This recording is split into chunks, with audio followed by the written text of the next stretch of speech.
Excellency President Ghani, Your Excellency Chief Executive Dr. Abdullah, Honorable Speaker of Wallace Giza, the Chairman of Mashamo Giza, distinguished members of both houses. 8 centuries ago, a famous son of Balkh province, one of the greatest poets in human history, Jalaluddin Rumi, wrote, "Raise your words, not your voice." It is rain that gives flowers, not thunder. This is the wisdom of this magnificent land. A great nation.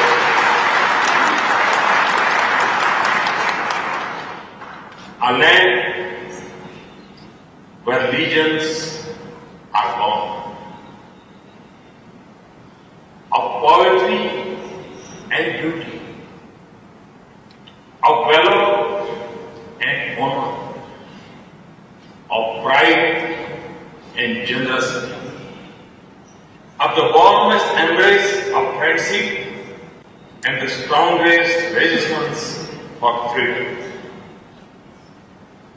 And in this century, the great Afghan people have waged epic struggle of courage and resolve to shape their future with vote and debate, not gun and violence.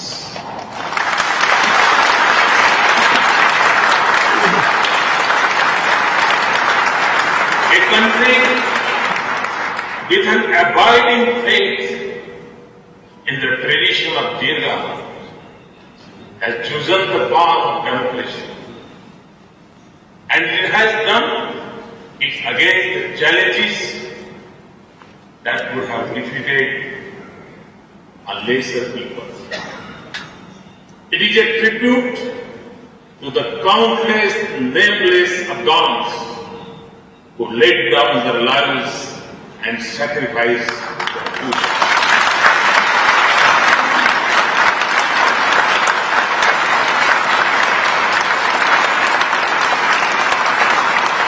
Through the leadership of former President Hamid Karzai Sahab, who led the nation with wisdom and determination from the dark days of despair to a future of hope. The President Ghani and CEO Dr. Abdullah for the vision and statesmanship that can only come from great patriots. To you, members of Parliament, for claiming voice to take your seat in this House in trust of your people. Honorable members, so I stand here on behalf of 1.25 billion friends in India.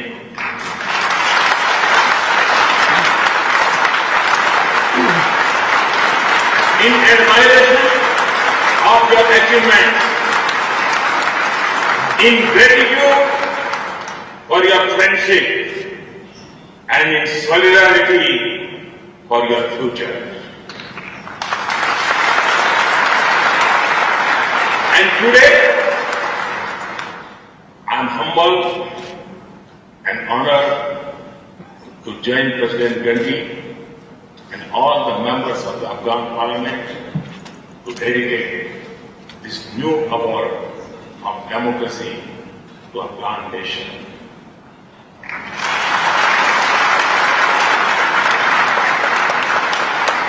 We could not have chosen a more special day than the birthday of one of the tallest leaders of our time, former Prime Minister and Bharat Ratna, Sri Atal Bihari Vajpayee.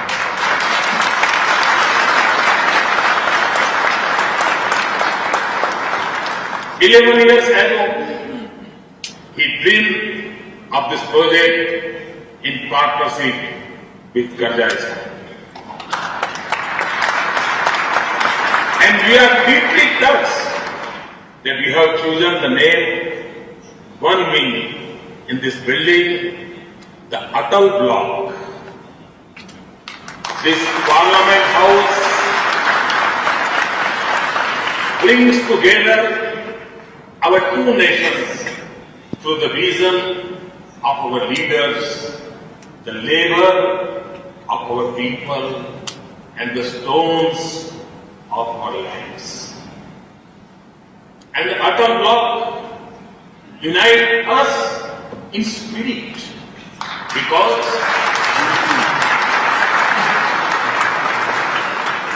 Atal means hero in Pashto. And in Hindi, it means to be born.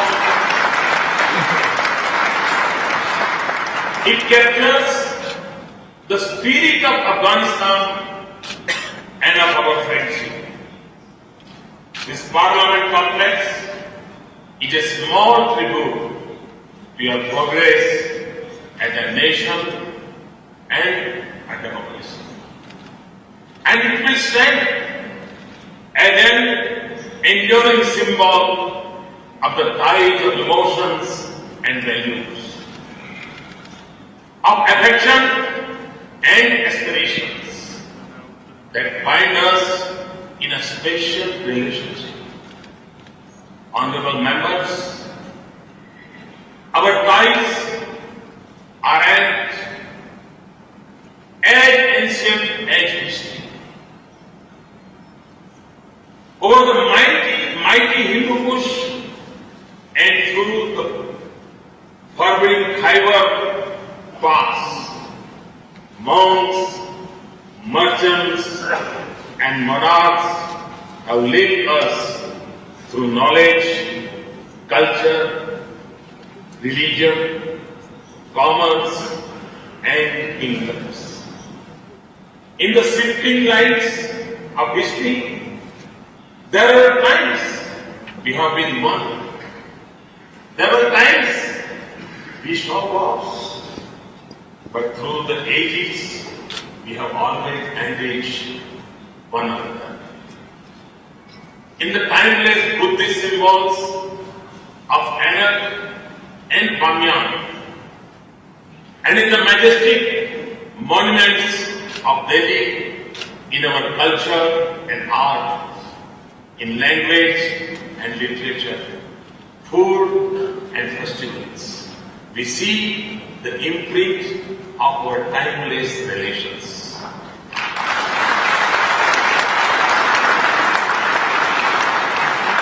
We owe to ancient Afghanistan the gift of one of the great characters of Mahabharata, Gandhari. In the achievements of Mauryan Empire and Scheherazade Suri, we see connectivity that we now aspire to rebuild. The words of poet Ahmad Shah Durrani may have expressed the longing of an Afghan king in Delhi.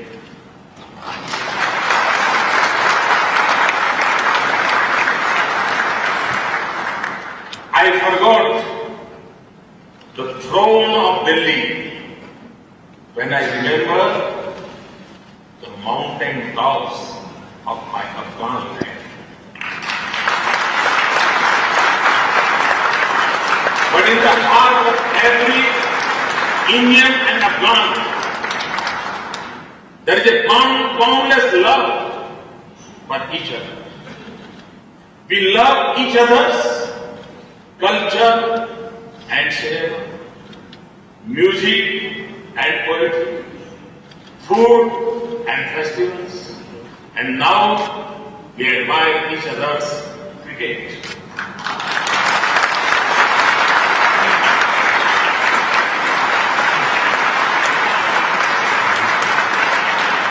We are delighted that the Afghan national cricket team has found its home ground near Delhi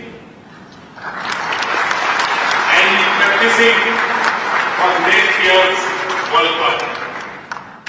And I congratulate the Afghan under-19 team that just beat Zimbabwe in its first home series.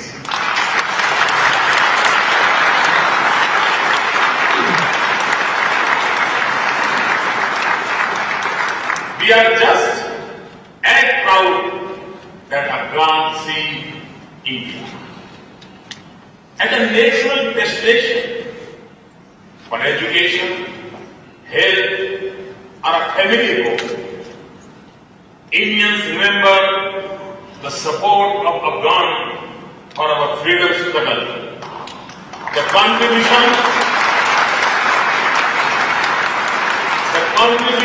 of Khan Abdul Ghaffar Khan, revered as Frontier Gandhi, and the important footnote of the history when exactly 100 years ago, 1915, the first Indian government in exile was formed in Kabul by Maharaja Mahendra and Maulana Barkatullah.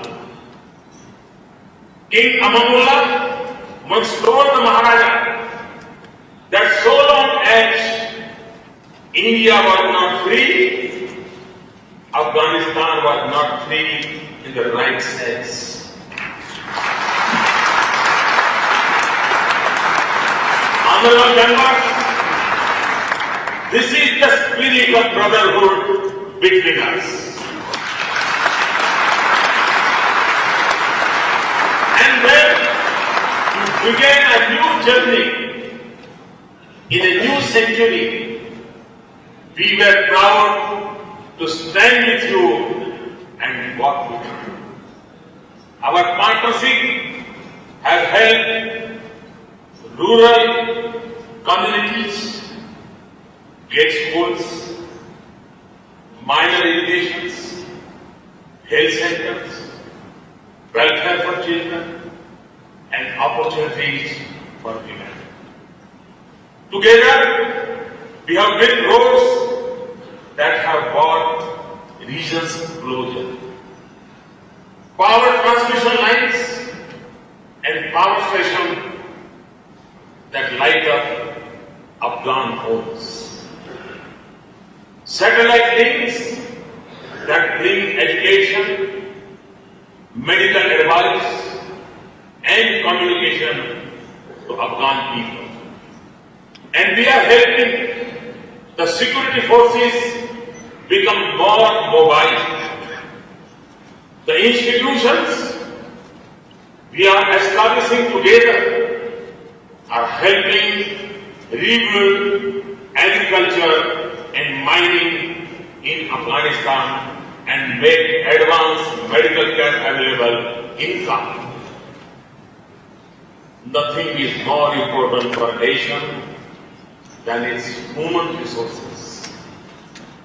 So we are pleased that our scholarships and training programs are empowering Afghan youth with modern education and professional skills.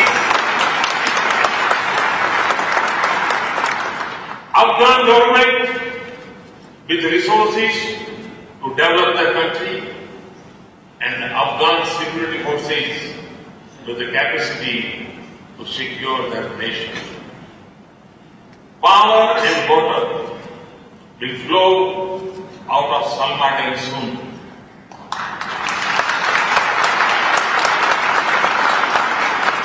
four talents will again stand as a symbol of your priceless heritage. Our schemes of more than 1,000 scholarships every year of Afghan students in India will continue.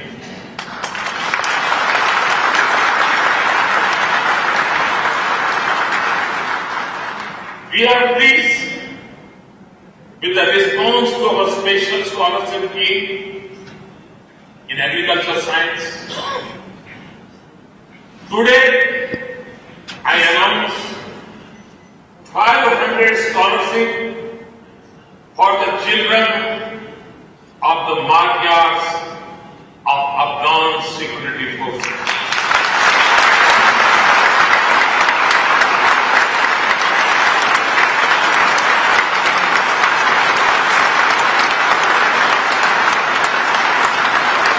As we have stood with you in our efforts to rebuild your country, you have guarded and protected our people as your own.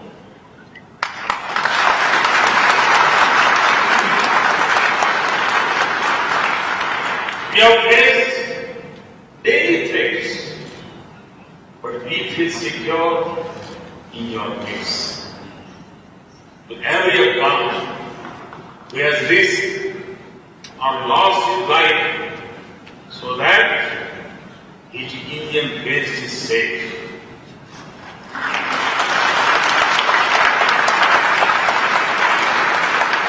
I convey the eternal gratefulness of India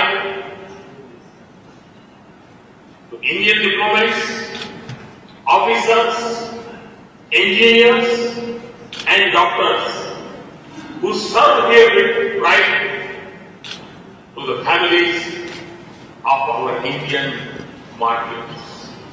I express the gratitude of Indians and Afghans. There are some who did not want us to be here. There were those who saw sinister designs in our presence here. There are others who were uneasy at the strength of our partnership. Some even tried to discourage us. But we are here because you have faith in us.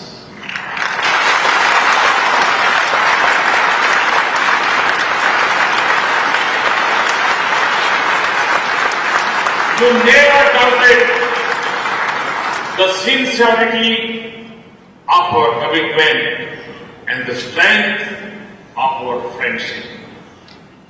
And you have seen the fruits of our partnership.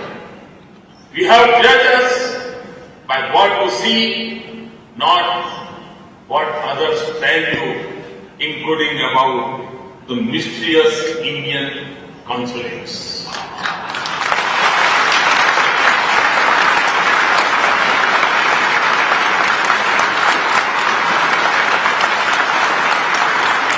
To know that India is here to contribute, not to compete. To lay the foundations of future, not light the flame of conflict. To rebuild lives, not destroy our nation.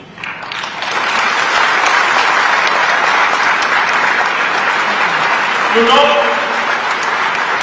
as we prove that Indians and Afghans have always stood for each other, never against another.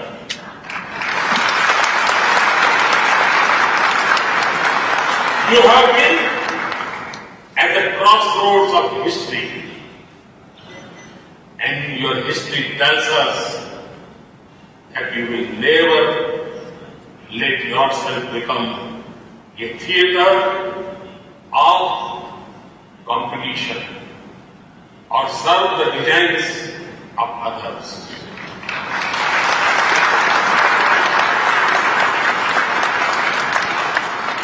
Or you live by the creed extolled by the poet Khatak. The nation's honor and nation's faith on life, they will prior claim. So, with your faith and at your pace, India will continue to build Afghan capacity. Our governance, security and development so that you can build a future that Afghans so richly deserve.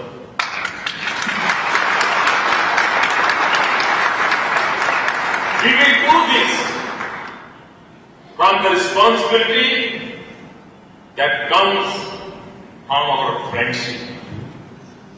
But we also do this with a commitment to peace and stability in our region. We know that Afghan success will require the cooperation and support of each of its neighbors.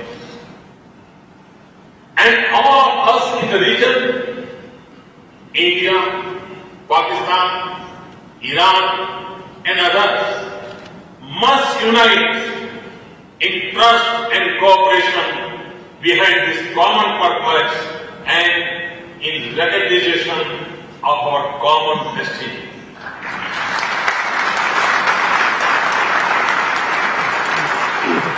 When Afghanistan becomes a heaven of peace and a hub for the flow of ideas, commerce, energy and investment in the region, we will all prosper together.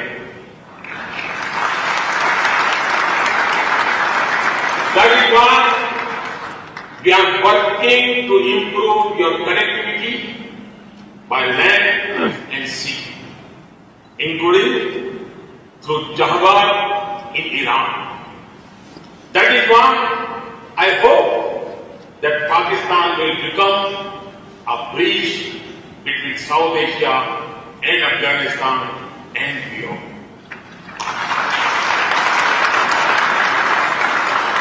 I hope that the day will come soon when energy from Central Asia will power prosperity in our region. When a Kabuliwala can once again come across easily to win Indian hearts.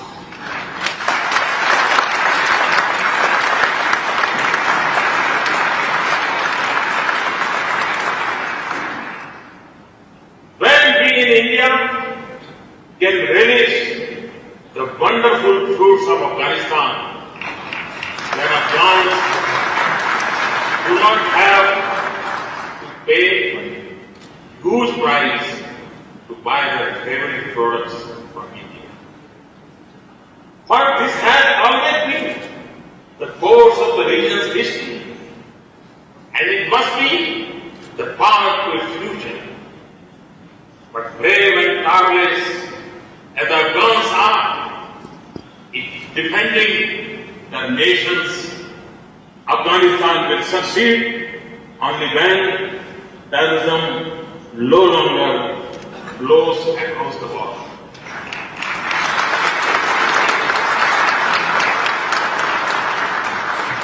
When nurseries and centuries of terrorism are shut and their patrons are no longer in business.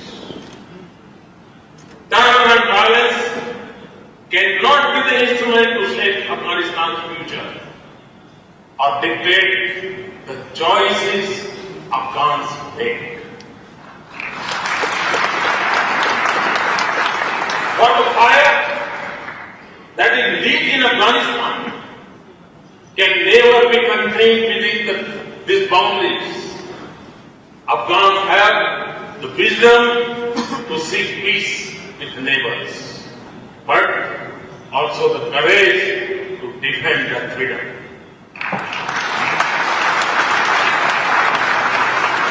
And Afghans of all persuasion must have the right to seek peace among themselves. Too much blood has flown down Kabul river. Too many tragedies have darkened the mountain slopes. Too many dreams have burned in the fire of a senseless conflict. You can be Pashtuns, Uzbeks, Tajiks, Hazaras. You can be Muslims, Hindus, and Sikhs, but you are proud Afghans.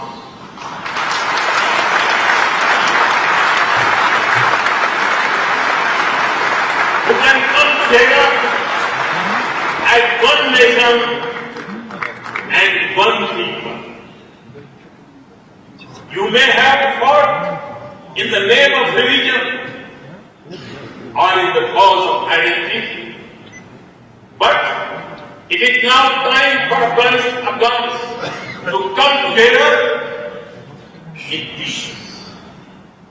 And the wise Afghans say, a tree with a bitter seed fed with butter and sugar will still bear bitter fruit. You have a glorious tradition of pluralism and respect for diversity and beliefs. Those waging war from outside must seek a path to this building and this hall. Those seeking territory through gun must seek power through the ballot.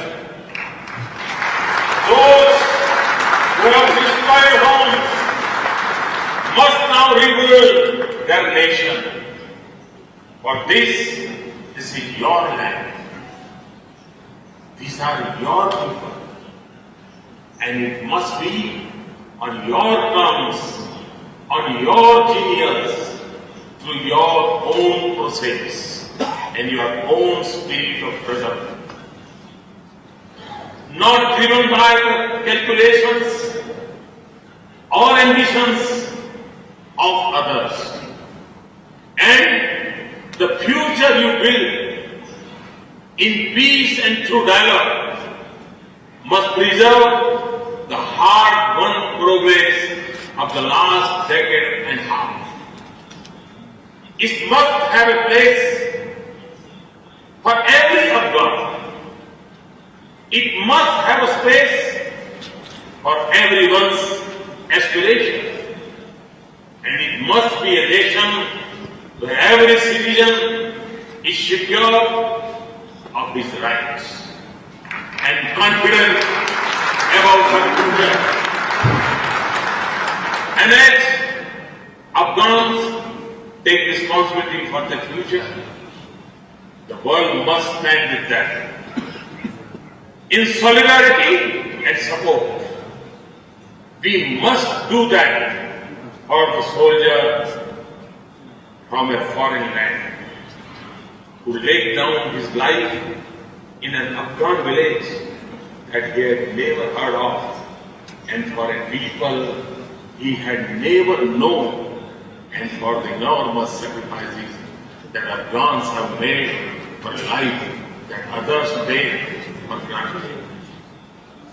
We must support Afghanistan without timelines, because new clouds of extremism and terrorism are rising.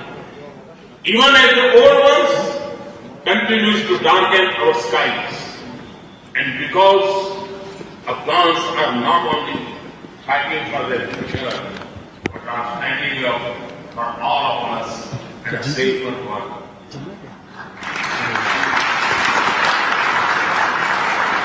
world will be a better place when we can experience the real wealth of Afghan people in their diversity and rich heritage. It is time for all Afghans, everyone in the region and the rest of the world to come together. The sacrifices must not go in vain. The flame of hope should not die. No girl that steps into the world should slip into darkness of denied opportunities.